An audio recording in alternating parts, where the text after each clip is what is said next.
Keir Starmer accused of betraying Britain's backbone, its farmers. In an electrifying tirade on GB News, farmer Andrew Ward unleashed his fury on Labour's inheritance tax policy, branding Starmer as unable to tell the truth. With tensions boiling over and hundreds rallying in London, this controversy has ignited a firestorm of outrage across the agricultural sector. Is Labour's war on farmers pushing the rural community to the brink of rebellion? Stay tuned, because the next few minutes are packed with explosive revelations. Now check out the explosive interview. I think it just shows the nature of the industry, because we've got these massive clouds hanging over us. But as you've just said, the atmosphere out there was really one of pleasantness, of niceness, of people enjoying themselves, despite this massive cloud hanging over us.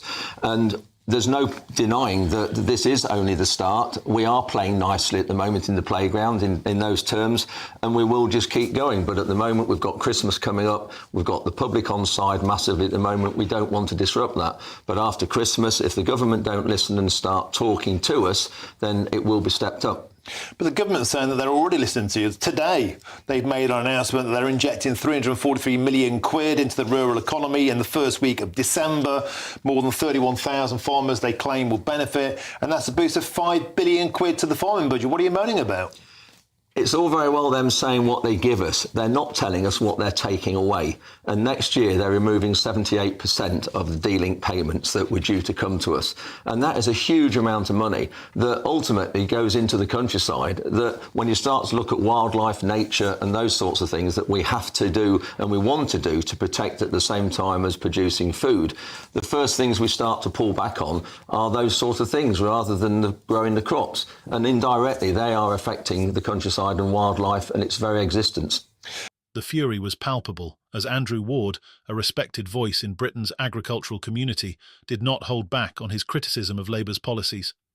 Speaking against a backdrop of mounting protests, Ward accused Keir Starmer of dishonesty and a callous disregard for rural livelihoods.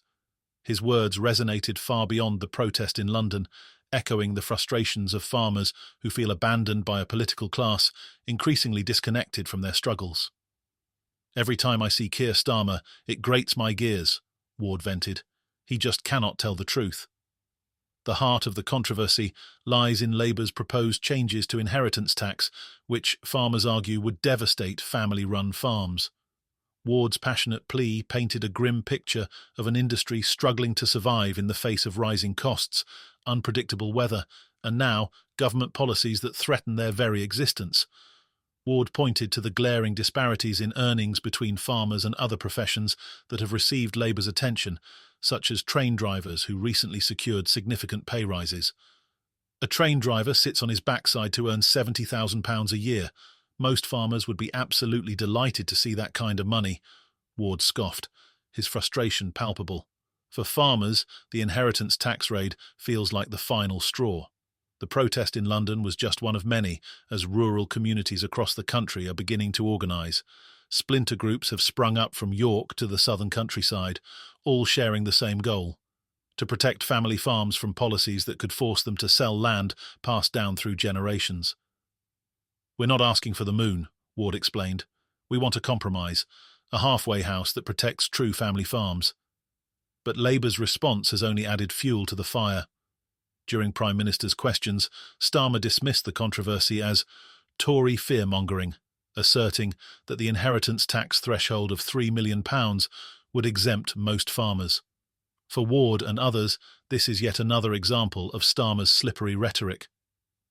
"Circumstances have changed," Ward mocked, recounting Starmer's shifting positions. "It's absolute rubbish. He had no intention of telling the truth before the election." Ward's accusations highlight a growing distrust among rural voters, many of whom feel that their concerns are being overshadowed by Labour's focus on urban issues. The prospect of a united farmers' rebellion looms large, with Ward warning that protest could escalate unless Labour rethinks its approach.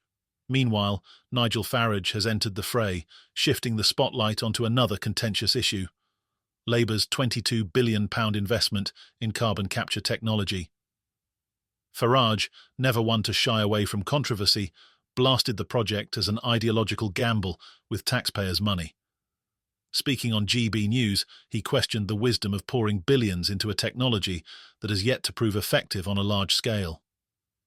£22 billion on a technology that hasn't worked anywhere in the world? It's a punt, plain and simple, Farage declared. Farage's criticism was unexpectedly echoed by Labour MP Lloyd Russell Moyle, who agreed that carbon capture had failed to deliver results globally. It hasn't worked at scale anywhere. We need proper renewables and nuclear solutions instead, Russell Moyle asserted, in a rare moment of bipartisan agreement. The backlash against Labour's green policies comes at a time when many Britons are struggling with rising energy costs and reduced benefits. Farage pointed to the financial pressures faced by ordinary citizens, contrasting them with Labour's massive investment in unproven technology. £22 billion is a lot of money, especially when winter fuel payments have been taken away, Farage noted. While the carbon capture debate rages on, Labour finds itself under fire from another direction: the ongoing migrant housing crisis.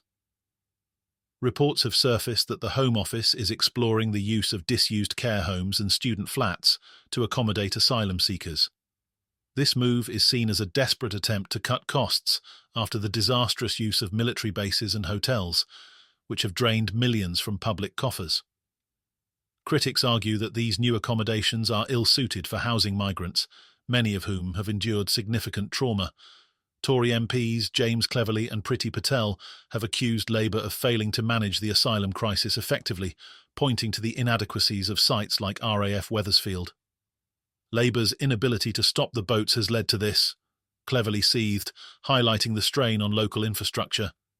Even Amnesty International has weighed in, condemning the use of disused care homes and student flats as deeply unfit for refugees. Lou Calvi, Director of Asylum Matters, urged the government to rethink its approach. People should be accommodated in our communities with proper support systems, Calvi argued. The Home Office, however, remains committed to ending the use of hotels, citing the financial burden on taxpayers. A spokesman defended the plan, stating that the government is narrowing down its options to ensure value for money. As the controversies pile up, Labour faces a critical test of its leadership. From inheritance tax protests to carbon capture scepticism and the migrant housing crisis, the party is being pulled in multiple directions. For Starmer, the challenge is clear. Can he address these issues without alienating key voter blocs? What's becoming increasingly evident is that the cracks in Labour's platform are widening. Farmers, rural communities, and even members of Starmer's own party are voicing their discontent, creating a perfect storm of opposition.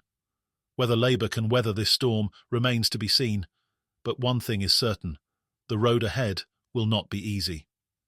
If you want more explosive updates on this brewing scandal, from farmers ready to revolt to Labour's ideological gambles and migrant housing fiascos, don't miss out. Hit that subscribe button, give this video a thumbs up, and stay tuned, because these stories are just heating up.